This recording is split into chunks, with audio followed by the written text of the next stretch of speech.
A SMV é um evento realizado pela Clint com parceria do Triple Inovação, da Pessoalize e da Nelway. Nós queremos fazer a sua empresa vender mais. E para isso nós criamos a Semana de Marketing e Vendas. Uma semana de muito conteúdo que vai ajudar a evoluir o seu negócio no digital.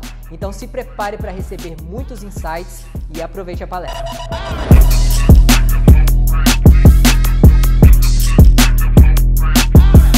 Opa, tudo bem, galera? André Bernett da Clint para mais um talk da SMV de Serviços. E hoje eu estou aqui com o Arthur Rufino. Estava ansioso para poder bater esse papo com ele. Eu conversei uns dias atrás com o Geraldo, o pai dele, e, cara, foi um papo muito legal.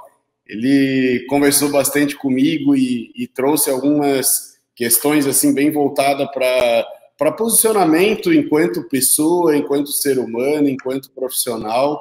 E, pô, para mim hoje tá ouvindo aí um pouquinho de, pô, como foi passado isso para tudo isso para frente para o Arthur, poxa, vai ser sensacional. E o tema que a gente está conversando aqui hoje, eu e o Arthur Rufino, é sobre reinvenção e propósito.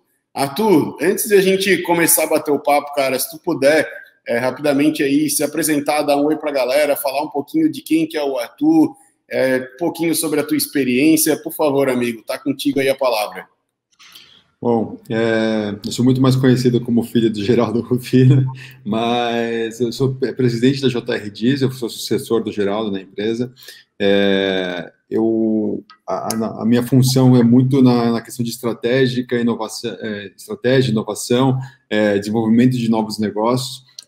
E desde que foi iniciado o processo de sucessão familiar, parte da minha missão era reinventar o propósito do Geraldo Rufino, e foi aí que eu comecei a desenvolver a questão de livro, a exposição pública dele, até que ele realmente virou palestrante, e hoje o Geraldo é uma empresa apartada.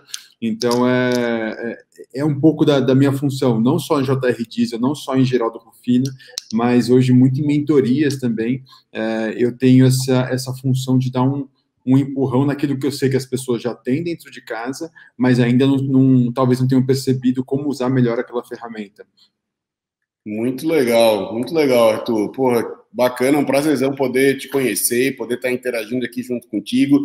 Te agradeço aí de coração por poder aceitar aí o nosso convite de vir aqui, poder estar passando um pouquinho da tua experiência, e para a gente tenho certeza que vai ser muito legal poder te ouvir um pouco aí, tanto enquanto líder hoje da empresa que o teu pai começou lá atrás e que hoje tu és o CEO do negócio, é o cara que está realmente na frente. Porra, como tu comentasse, hoje o Geraldo acabou se tornando uma outra empresa e que, porra, tu também tem trabalhado aí nesse processo de transição, né, de um business para o outro, enfim. E, cara, já entrando direto ao que a gente veio conversar, falando um pouquinho sobre gestão, quais que você classifica como os maiores desafios de fazer a gestão de uma equipe, de uma empresa, com tantos anos de mercado, como é o caso da empresa de vocês? Acho que o principal desafio está relacionado à questão de cultura. Eu e meu pai somos totalmente diferentes, nós temos estilos de gestão diferentes, nós temos estilos de lida com o colaborador diferentes. Meu pai é muito amoroso, aquele cara que realmente acolhe, que sabe nome de filho, de esposa, etc., do colaborador. Eu sou uma pessoa um pouco mais distante, tanto pela questão de perfil, eu sou um pouco mais tímido, e também eu sou muito focado em processos, em inovação, etc. Então, num processo de sucessão, num processo de troca de bastão, seja familiar ou não, você tem muito essa questão de como que você faz para não perder essa cultura que é super bacana do Geraldo, e eu dou super valor para isso, mas também não deixar que a empresa não tenha um pouco das minhas características, né, desse tipo de foco, etc. Então, hoje, eu me esforço muito para manter o Geraldo como conselheiro, como uma pessoa muito presente ali na empresa. Se ele não está palestrando, ele está lá dentro, justamente para garantir que a empresa não perca esse legado, esse jeitão Geraldo de ser, esse jeitão Geraldo que é super interessante, que deixa o funcionário muito amarrado com a empresa de uma forma positiva, a pessoa tem um vínculo real com a empresa. E aí, do resto, vai muito também de perfil de pessoa para pessoa. Eu gosto de desafios, eu gosto de pegar problema na mão para começar a aplicar algum tipo de transformação. Então, seja uma sucessão de uma figura icônica como Geraldo, seja um problema regulatório, que foi a tentativa de proibição do nosso segmento, que a gente transformou em lei, tem muita coisa que acontece no dia a dia que, dependendo do seu perfil, acaba sendo um desafio pesado, né, maçante, mas para o meu perfil é uma coisa gostosa, é uma coisa que me estimula a sair da cama todos os dias. Mas, realmente, se você pensar na questão de qual é o maior desafio para o Arthur, para o estilo do Arthur, com certeza é a manutenção da cultura e como é que eu trago a minha cultura sem estragar o que está no passado. Muito legal. Eu confesso que também sou um cara assim que tem, principalmente assim nesses últimos anos, eu tenho trabalhado muito a questão de processos aqui dentro dos negócios que eu toco também. E te ouvir falar um pouco sobre isso agora também é um ponto que a gente tem se questionado aqui dentro, porque como ao mesmo tempo manter uma cultura onde as pessoas são, como tu comentasse, assim, eu também tenho tenho um sócio principalmente que é um cara assim muito família e muito de abraçar e muito de conhecer todo mundo e de estar muito próximo da galera, mas ao mesmo tempo como fazer com que tudo ande da melhor forma possível. E nos últimos tempos a gente investiu bastante aqui dentro em documentar todos esses processos, em utilizar ferramentas para poder deixar tudo isso redondo.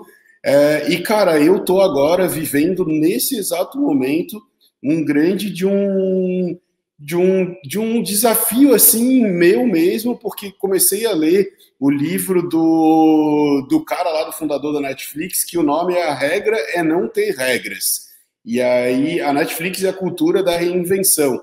E ele fala bastante lá sobre um outro negócio que ele tocou antes da Netflix e fala sobre o quanto é difícil dentro de uma organização a gente ser organizado, a gente ter processos, mas ao mesmo tempo de a gente poder manter uma cultura de inovação e de que a gente está buscando se diferenciar e de que a gente está buscando mudar. E aí, como equilibrar tudo isso? Como equilibrar, cara, eu preciso seguir processos, mas ao mesmo tempo eu não posso podar o meu time, eu preciso fazer com que o meu time também pense, também reflita, também se questione. E aí eu queria ouvir um pouquinho de ti, assim, como lidar com isso no dia a dia, porque é uma dor que eu estou vivendo nesse momento aqui dentro dos negócios que eu toco. É um baita desafio. Na JR a gente teve um desafio um pouco diferente, porque eu assumi uma equipe que pensa como meu pai, pensa como Geraldo. Então, é uma equipe que foi treinada para ser direcionada. Então, o meu pai, ele tem um perfil que gosta de estar junto em todas as atividades, ele gosta de literalmente dar a mão para o funcionário ali. E isso demanda muito do tempo dele, mas também garante que a execução seja muito parecida com o que ele faria. Eu sou o tipo do cara que gosta um pouco do caos ali, eu gosto de ver um pouco da criatividade do colaborador sendo colocado em prática, de permitir ambientes controlados de erro, mas é o que você falou, a gente tem que manter processo, a gente tem que garantir que a empresa não seja, toda a inovação, a criatividade da empresa não esteja concentrada em mim.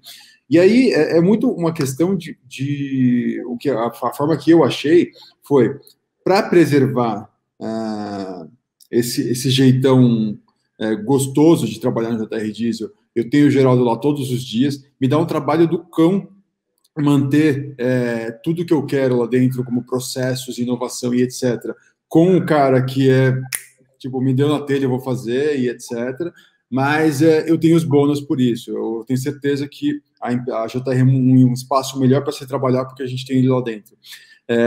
Ao mesmo tempo, Os processos são lei lá dentro, então, cara, tem processo, vamos respeitar processo. O funcionário não tem liberdade para quebrar os processos. Onde que está a liberdade lá dentro? A gente tem ambientes onde a gente estimula muito a opinião, o não, o será. Então, portas abertas, minha sala é de vidro, porta aberta o dia inteiro.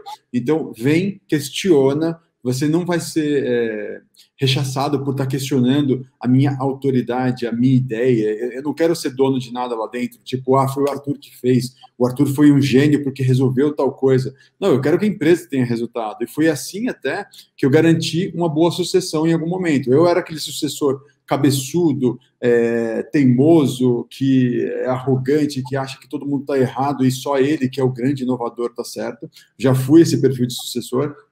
Em dado momento eu vi que eu simplesmente não ia chegar em lugar nenhum, porque a empresa não era minha, a empresa era do meu pai.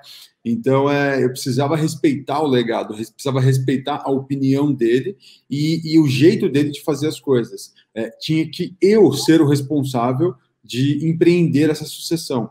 Então, justamente nesse processo de empreender a sucessão, eu percebi que o ego, aquela necessidade de reconhecimento é o que estava me travando. Então, eu deixei isso de lado e falei assim, agora a JR é inovadora. Se for o Geraldo reconhecido, beleza. Então, a gente teve o resultado prático daquilo. E aí começou a ter as maiores transformações. Teve a questão que, de novo, eu gosto de repetir isso, a gente conseguiu construir uma lei, cara, e isso realmente transformou o nosso mercado, transformou a nossa empresa e deixou a empresa muito com a minha cara na questão de estrutura. Hoje, a gente consegue, desde conversar com o caminhoneiro, que é o nosso clientinho final, até conversar com uma montadora que precisa de algum tipo de solução de logística reversa de um caminhão. Isso é a empresa com cara de Arthur. Mas a gente nunca abriu mão da cultura Geraldo. Então, mesmo tendo todas essas frescuras de lidar com compliance multinacional, etc., todo mundo recebe um bom dia, todo mundo continua sendo acolhido, todo mundo sabe que o seu Geraldo vai estar lá e que vai dar um abraço o dia que ele perceber que você entrou com uma cara diferente no dia. Então, tem que separar essas coisas. Processo é uma coisa, processo nasceu para ser seguido. Ele pode ser questionado? Sim, sem quebrá-lo. Você leva para um ambiente seguro, um ambiente de teste, questiona o processo, aí a gente discute se a gente vai mudar o processo ou não, mas principalmente o gestor, ele tem que ter essa flexibilidade de que quem está lá embaixo, vivendo o processo, tem muito mais noção, tem muito mais visão do que é possível fazer ou não com aquele processo. Então, respeitar também quem está lá na base, quem tem pouca instrução ou menos instrução do que você, porque essa pessoa tem insights de quem vive o troço no dia a dia.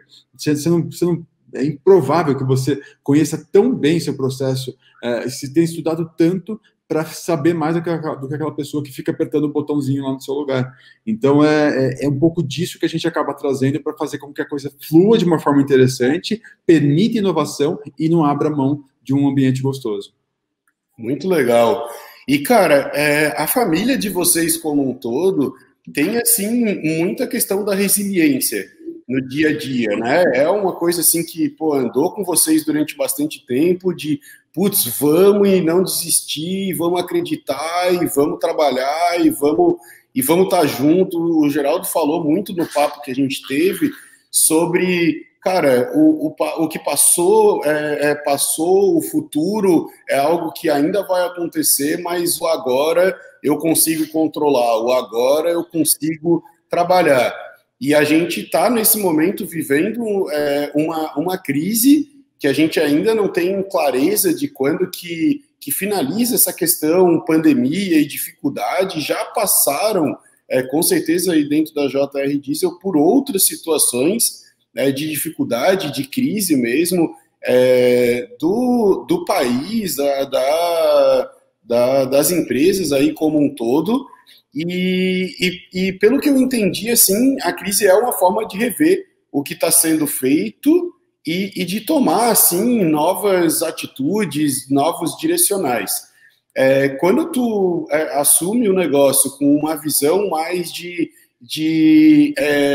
gestão de processos, de reinvenção, de pensar diferente, de trazer uma mentalidade talvez mais atualizada ou mais de inovação, uma cultura mais de inovação mesmo, eu queria entender de ti, assim, como que vocês analisam aí as oportunidades no meio dessa questão dificuldade, dessa questão crise, como que é tratado isso aí dentro, como vocês encaram, vocês têm um comitê que discute quando esse tipo de situação acontece, tem processo definido para isso, de tempos em tempos vocês se reúnem para poder discutir esses problemas ou essas oportunidades, essas melhorias que vocês podem fazer no dia a dia de vocês?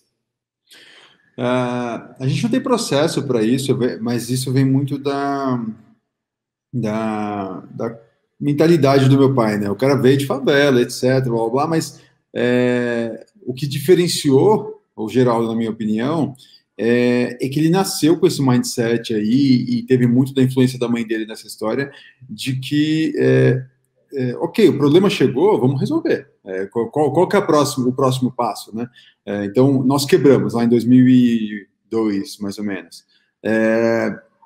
Tá bom, quebrou. Se a gente for para casa chorar, vai resolver? Não vai resolver. Se a gente for para a empresa trabalhar e tentar achar um jeito, pode resolver? Talvez. Então, vamos tentar. Então, todos os dias, testava-se alguma coisa nova. Então, será que se a gente baixar preço, vende mais? Puta, não vendeu. Será que se a gente, sei lá, comprar um caminhão diferente aqui para desmontar, vai funcionar? Putz, não funcionou. E se a gente pegar aquele monte de prateleira vazia ali e jogar na sucata? Para fazer uma graninha e comprar mais caminhão daquele que a gente está acostumado a comprar. Poxa, esse funcionou. Eu estou te contando aqui um pequeno caso dos 1000 testes que a gente fez quando a gente quebrou lá em 2003. A questão que a gente recebeu muito, e isso é muito mindset mesmo, é que todos os dias, seja com crise ou sem crise, a gente está testando alguma coisinha pequena mesmo, nova, todos os dias. Então, essa insistência, essa persistência de estar sempre questionando o status quo, sempre questionando se aquela coisa tem que ser feita daquele jeito mesmo, é o que faz com que a gente evolua todos os dias. E quando chega uma crise, ela atinge a gente, como atinge todo mundo. A questão é que, de novo, a primeira pergunta que vem é: se eu sentar para chorar, vai passar? Não vai. Você deve ter tomado 80 broncas quando você era criança dos seus pais. Você estava chorando lá e, pô, já passou a dor, já passou o susto, o cachorro já foi embora que te assustou, e você está lá chorando. E fala, cara, não precisa chorar. Então, a brincadeira é muito parecida. Se eu voltar para casa aqui e mergulhar na minha cama, esperando passar, provavelmente eu vou estar mais vulnerável a uma depressão, provavelmente eu vou estar desestabilizando a minha família, porque eles são a minha recarga aqui quando eu volto para casa. Então eu preciso tentar passar para eles também essa visão de esperança, essa visão positivista de que as coisas vão dar certo. E eu gosto muito de uma coisa que eu aprendi com meu pai, que ele fala: pense positivo, pense positivo, pense positivo. Normalmente o realista ou negativista, ele acha que o positivista é idiota, né? Que o cara simplesmente sai acreditando. Mas o tipo de positivista que o meu pai é o positivista assim: eu acredito que a gente vai sair desse troço vivo. Só que todos os dias eu estou arrumando um jeito novo, que vai dar certo ou não, mas eu acredito que vai dar certo, de sair desse troço vivo. Então, foi o pensamento positivo que tirou ele dali? Não foi o pensamento positivo, mas foi o pensamento positivo que fez ele acordar todos os dias tentando uma coisa nova. Então, a grande sacada de tudo isso, dessa puxa da resiliência, é a crença de que se eu tentar, uma hora eu acho uma saída. Então, teve uma crise muito mais recente nossa aqui, que a gente tinha já criado a lei do desmanche, a gente criou uma super oportunidade para o segmento, etc., e a gente ficou sem caixa por um erro nosso, não era nenhuma crise externa. E aí a gente olhou para dentro de casa e falou assim: tá, a gente vai perder a oportunidade? Não, a gente não vai perder a oportunidade, a gente vai achar um jeito. E aí testa um, testa outro, e a gente viu que a gente tinha capacidade ociosa na empresa para desmontagem. E aí, esse será, daqui a pouco eu pensei: e se eu alugar minha capacidade ociosa? Que tipo de gente contrataria capacidade ociosa de desmontagem? Eu fui perguntando, testei um, testei outro, esse aqui funcionou. Aí trouxe uma graninha lá, não foi nada de outro mundo, vamos testar outro modelo. Putz, esse aqui deu um pouquinho mais. Mas esse modelo de alugar capacidade ociosa parece que não vai dar dinheiro. E se eu der a capacidade ociosa? Se eu der meu método para os meus concorrentes? E aí até meu pai me achou louco na época, mas de repente a gente percebeu que a gente tinha um ativo chamado conhecimento, know-how sobre o setor, sistema de gestão do setor, que era único, era só nosso. E todo mundo gostaria de ter aquilo, mas ninguém investiria o que a gente investiu para chegar nesse patamar, porque o pessoal tinha um pensamento um pouco mais simples, mais simplista do setor. Então, tá bom, eu dou para essa turma começar a me acompanhar, e aí eu até consigo atingir meu propósito de uma forma melhor. Se eu criei a lei e reduzir 26% do roubo de carro em São Paulo, baseado na JR Diesel, e se todo mundo começar a trabalhar de uma forma diferente? Então, tá bom, vamos doar. Tá bom, mas como é que você ganha dinheiro nisso? E se eu começar também a vender minha capacidade de captar veículos de frotas, veículo em final de vida?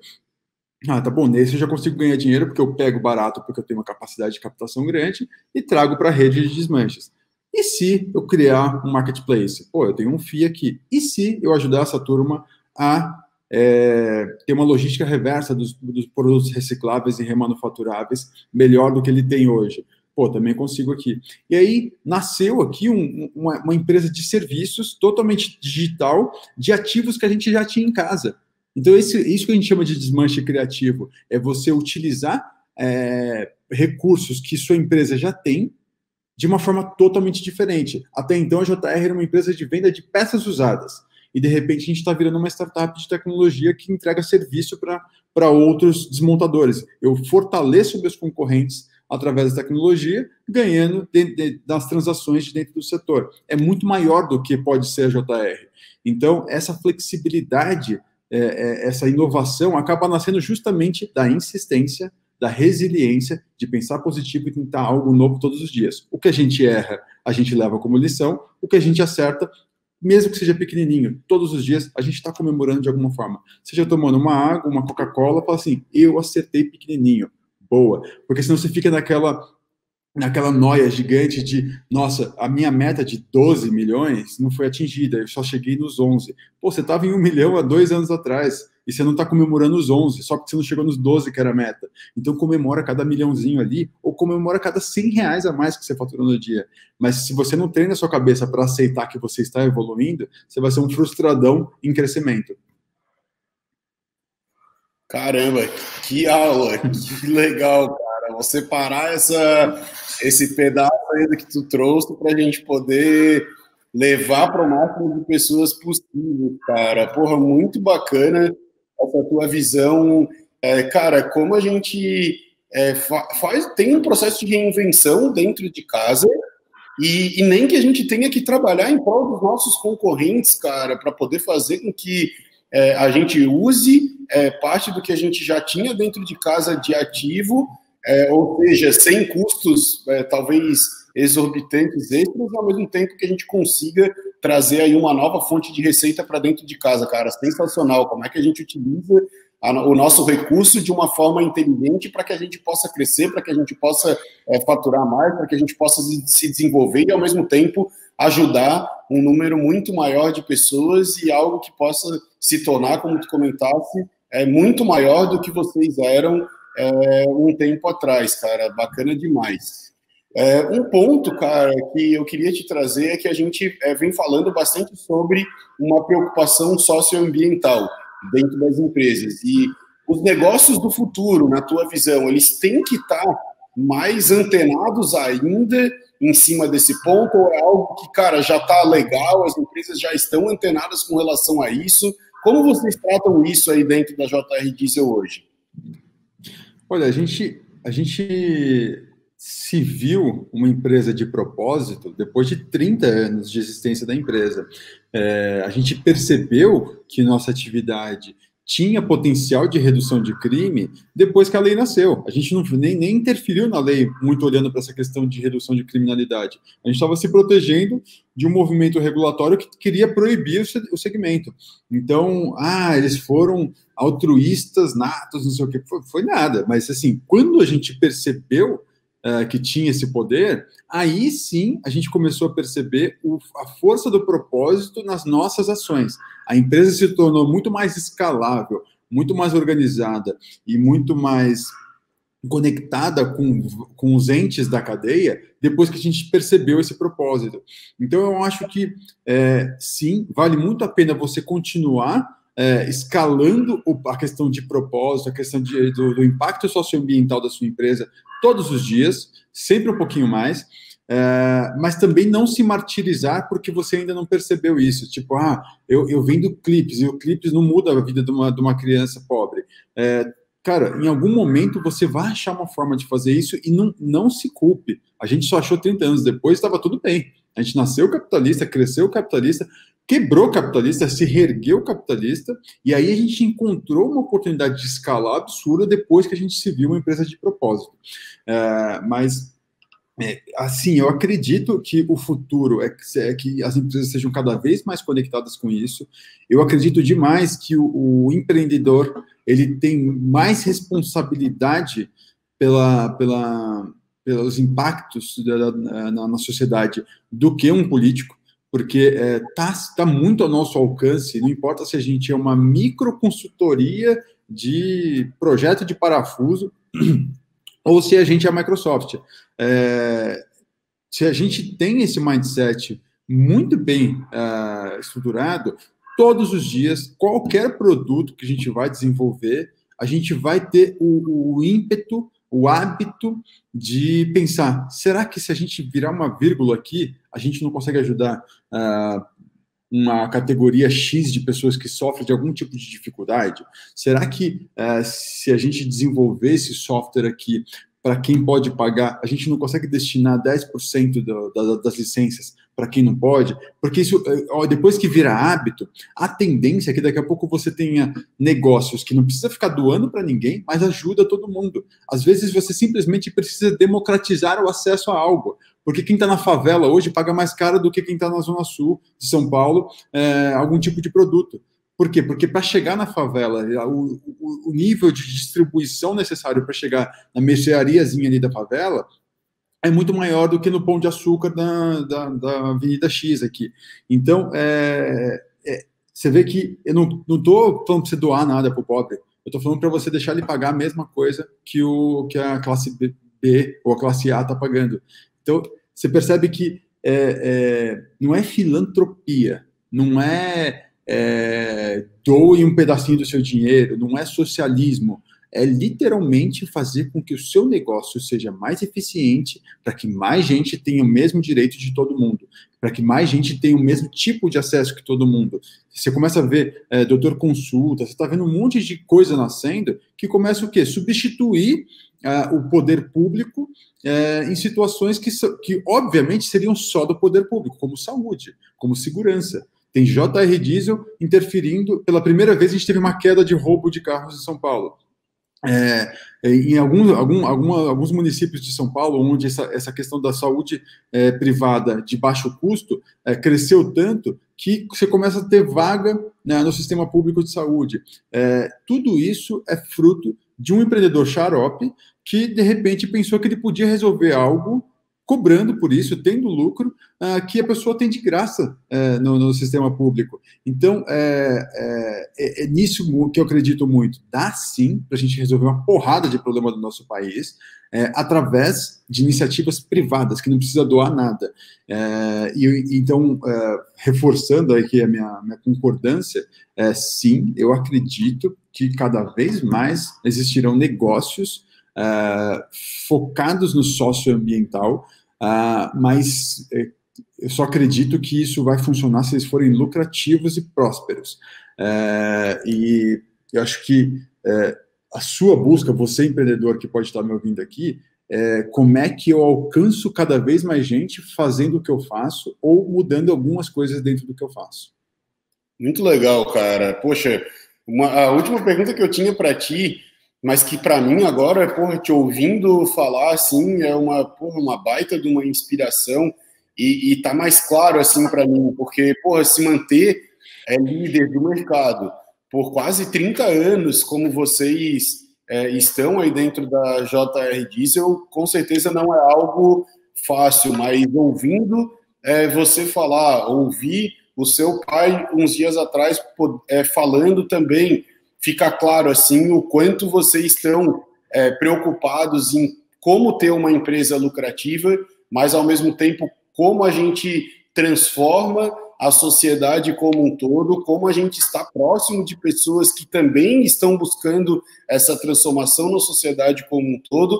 Mas eu queria saber, assim, se na tua opinião tem algum ponto-chave ou qual o principal, o diferencial de vocês aí dentro da operação para que vocês consigam se manter na liderança, para que vocês não percam a linha de estar sempre se reinventando, de estar sempre mudando. O que tu acredita assim, que é o principal diferencial de vocês para poder conseguir manter tanto tempo essa frente que vocês estão buscando e trazendo e se diferenciando no mercado? Cara, acho que são basicamente 3 coisas. A gente acredita que todo negócio, todos os dias, amanhece quebrando. Se ninguém fizer nada na sua empresa hoje, ela não vai vender, ela não vai pagar e ela não vai atender. Se ela não atender, o cliente não volta mais. Se ela não pagar, ela vai para cartório. Se ela não vender, não tem dinheiro para nada. Então, se você tem esse mindset de que todos os dias seu negócio nasceu quebrando e que ele precisa acabar o dia tendo sucesso, já começa a mudar no primeiro minuto do dia o seu comportamento, porque você já começa o dia querendo garantir que tudo dê certo.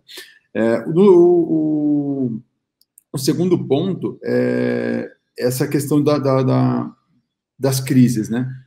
As crises, se você pega o coronavírus, por exemplo, ele desestruturou a economia como um todo. Mas todo ano, eu não lembro, eu tenho 36 anos, eu não lembro de um ano que não começava o ano dizendo, tipo, o Brasil está em crise, o Brasil está ferrado esse ano, o PIB vai ser desestabilizado, não importa se governo de esquerda, governo de direita, sempre teve a notícia de crise no começo, no meio e no fim do ano. Às vezes a crise era na agricultura, às vezes era no automotivo, às vezes era na mineração, mas você tem crise o tempo todo ano. Cara, se é uma coisa que faz parte do nosso cotidiano, por que a gente sofre tanto? Pô, dor de cabeça, a gente vai lá e toma um remédio. Dor de cabeça, a gente, de repente, descobre que a gente está tomando pouca água e a gente passa a tomar mais água. Porque a crise, a gente vai simplesmente chorar e não tentar resolver esse troço. Então, a crise, ela vem todos os anos para avisar o seguinte: aquilo que a gente sempre fez não está funcionando. A gente precisa tentar novas formas. E já que a gente sabe que ela vem todos os anos, a gente precisa desenvolver o comportamento, o hábito de desmontar criativamente nosso negócio. Todo o tempo todo, você precisa questionar o que você faz. Consultoria funciona? Funciona. Ano passado funcionou? Funcionou. Esse ano vai funcionar do mesmo jeito? Tem certeza?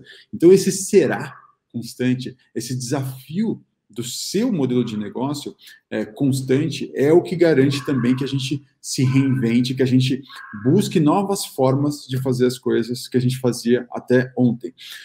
E por último, tem a questão ainda trago essa questão da reinvenção, mas você tem que copiar de quem está tendo sucesso. Quem cresce exponencialmente hoje? São as empresas de tecnologia? São as empresas de petróleo? Você tem que começar a olhar para quem cresce muito, quem tem muita margem, etc., e tentar entender como é que você traz alguma parte daquele negócio para dentro do seu. Nós somos os líderes em desmontagem de veículos na América Latina. Tem de quem copiar na América Latina? Talvez, a gente consiga pegar de algum desmanchinho ali que está crescendo, etc., o cara tem uma boa prática bacana, mas a gente acaba sendo o influenciador desse mercado. Como é que eu faço algo diferente? Pô, eu fui para dentro da indústria farmacêutica aprimorar o meu sistema de rastreabilidade de peças. Então, eu peguei o lote da caixinha de remédio, fui ver como funcionava, apliquei em peças de uma forma invertida, funcionou. Eu precisava colocar dentro de um sistema de mercado, num RP de mercado que é o TOTOS, a lógica de 3 níveis de qualidade para o mesmo part number, para a mesma peça, para o mesmo código de produto. Putz, como é que faz isso? O pessoal da TOTVS todo confuso. Falei, pô, deixa eu ir numa empresa de moda. E dentro da empresa de moda eu percebi que uma camiseta, ela tem o mesmo código, mesmo que ela tenha PMG. Estava ali resolvida a minha questão de como é que eu ia colocar isso dentro de um sistema de mercado. Algumas coisas eu fui ver dentro de montadora, algumas coisas eu fui ver em desmanches em outros países.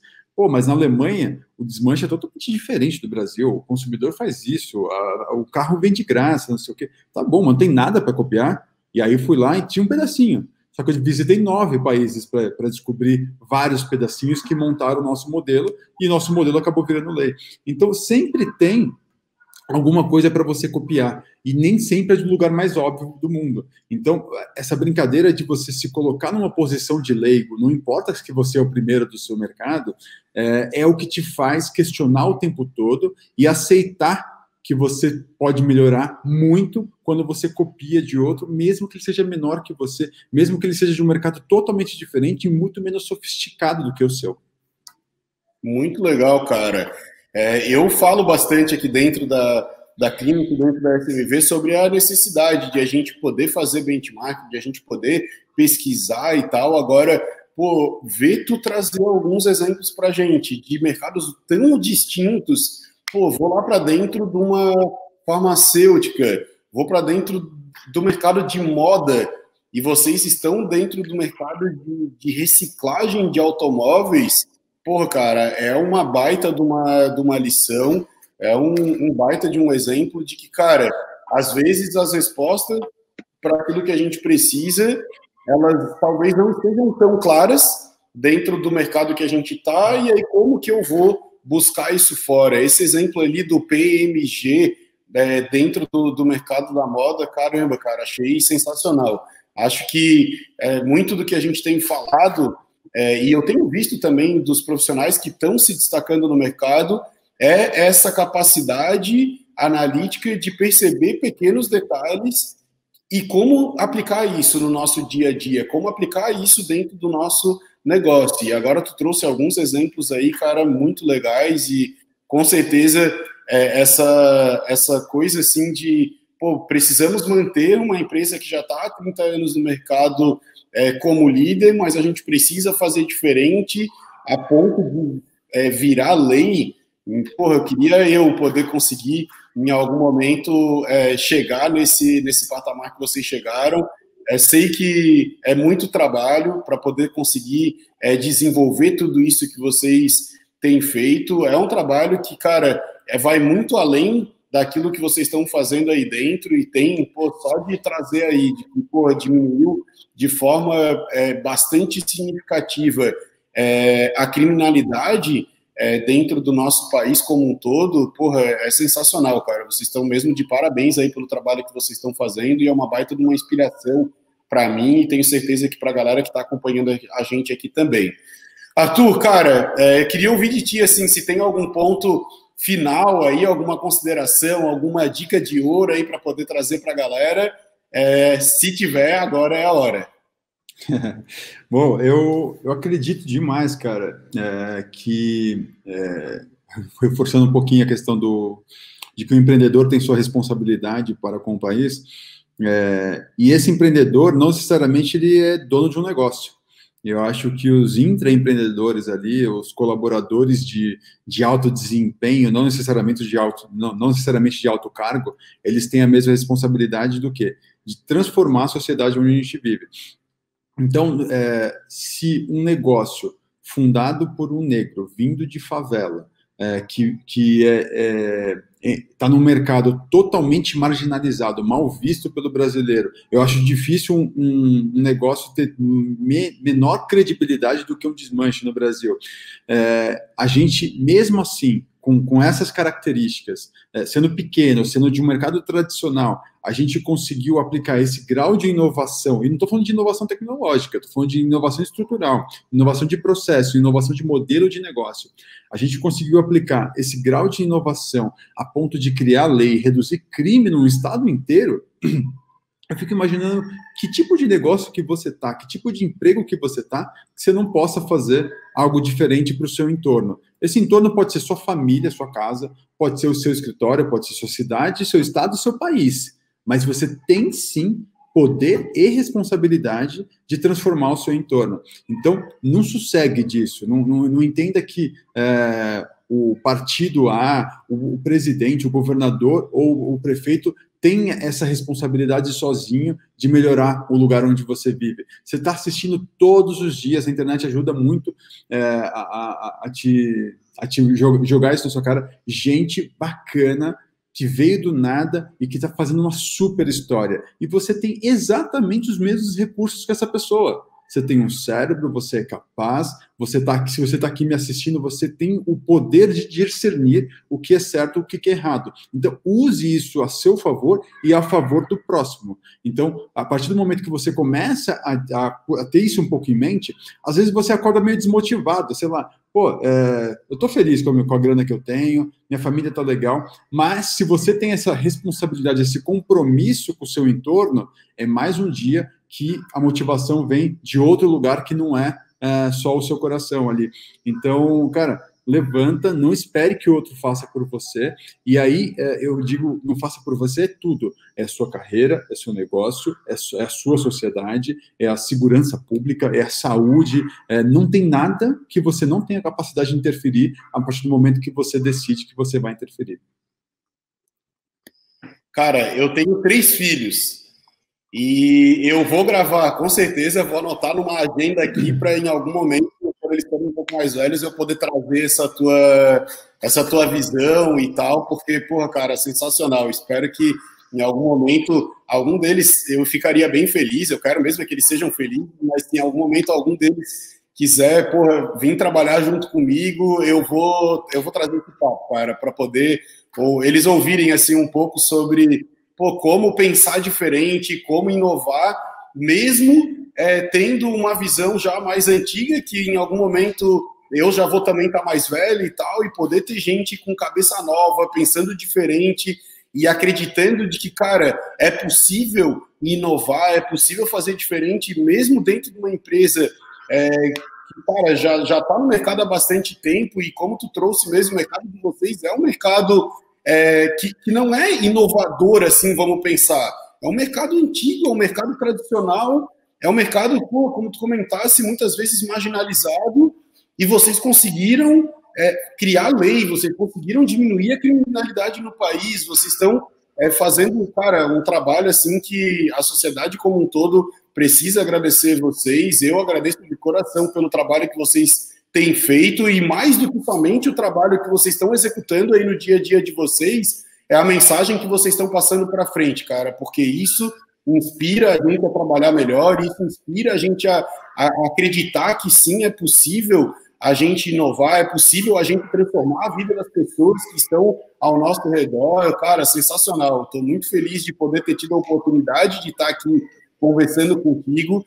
Vou agradecer ao Bruno, que é o cara aqui da minha equipe, que faz a gestão da galera que a gente está conversando. Eu converso com algumas pessoas, acho que na época do serviço, eu acho que eu conversei com 5 pessoas, cara, e aí eu não sei por que ele separou o meu papo junto contigo, junto com o Geraldo, e, cara, foi muito legal, cara, sensacional. Arthur, brigadão pela conversa, brigadão pela aula aí, pela tua visão, pela tua experiência, e compartilhar isso aí comigo, com a galera que está nos acompanhando aqui, foi sensacional, cara. Eu vou fazer um post ali nas minhas redes sociais para poder estimular a galera a vir aqui ver, e vou salvar, porque, cara, o papo com o teu pai foi muito legal, mas eu vou trazer para os meus filhos esse papo que eu tive aqui agora junto contigo. Tenho certeza que pode ser daqui 20 anos. Eu vou mostrar para eles e vai funcionar igual, cara. Não vai ter algo, mas isso aqui é passado. Com certeza não vai ter, cara. Sensacional. Obrigadão mesmo. Galerinha que nos acompanhou, obrigado por ter nos acompanhado. Espero que tenham curtido tanto quanto eu.